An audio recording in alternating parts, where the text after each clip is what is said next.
ही कीचक शैलेंद्री पर मुद्दत से दांत लगाए था, और इस कारण आने जाने का यह पापी घात लगाए था।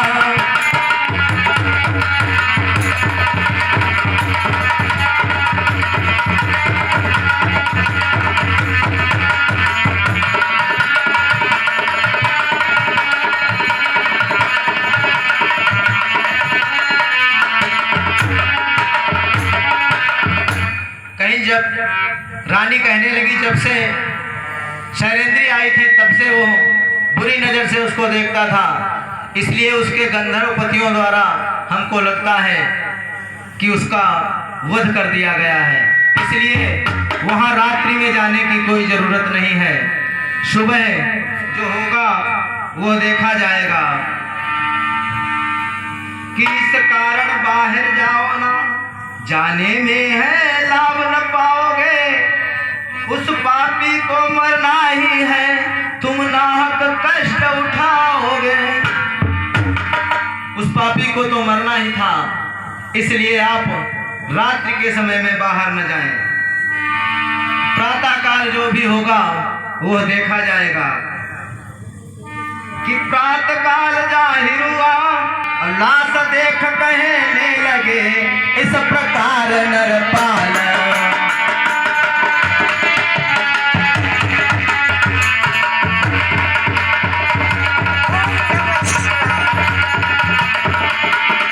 लाश देख कहने लगे, इस प्रकार नरपाल।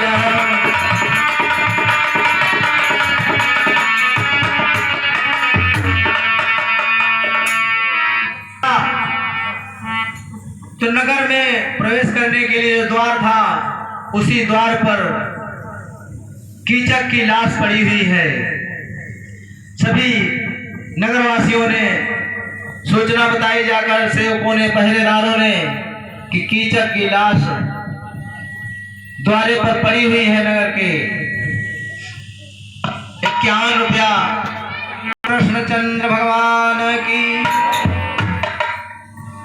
जब सुबह राजा को दरबार में पता चला कीचक की लाश नगर के द्वारे पर पड़ी हुई है, तो राजा को बहुत ही दुख हुआ कीचक के मरने का, क्योंकि कीचक के सहारे ही उनका राज्य का शासन चलता था। और अभी कीचक के 99 भाई हैं, कीचक 100 भाई था। वो भी आएंगे तो उत्पात मचाएंगे, यह भी राजा को डर सता रहा है। अब इतनी कुंभकर्ण जैसी लाश, जिसके 10,000 हाथियों का बल हो शरीर में, उसका शरीर कितना भयानक होगा। ऐसा कोई सूरवीर योद्धा नहीं है विराट के यहाँ जो उसकी लाश को उठाकर शमशान घाट तक पहुंचा दे। विराट ने बल्लभ रसोइये में जो काम करते हैं भीम, उनको याद किया और कहा भीम से कि भीम, तुम ही इस कार्य को कर सकते हो। इतना भारी शरीर वाले ये कुंभकर्ण जैसी लाश पड़ी हुई है, इसको तुम ही उठाकर शमशान घाट तक पहुंचा दो।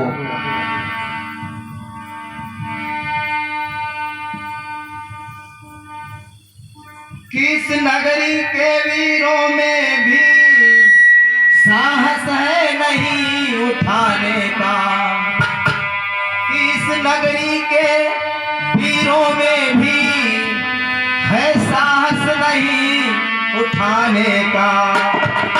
जब लाश ही उठने न सकेगी,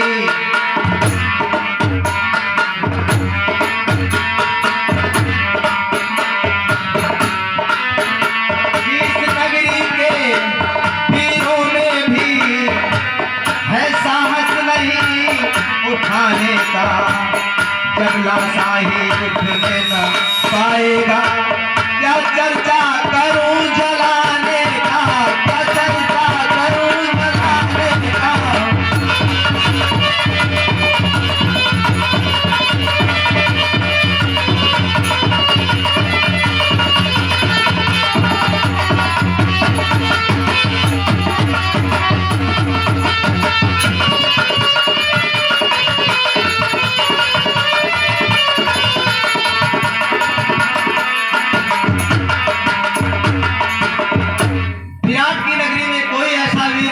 जो कीचक की लाश को उठाकर शमशान घाट तक ले जा सके। इसलिए आज रसोइये वल्लभ की याद विराट को आ गई। उन्होंने वल्लभ रसोइये को बुलाया और कहा कि भटवर जयंत तुम ही जाओ और ये लाश उठा कर ले जाओ और अपने घर ही का काम समझ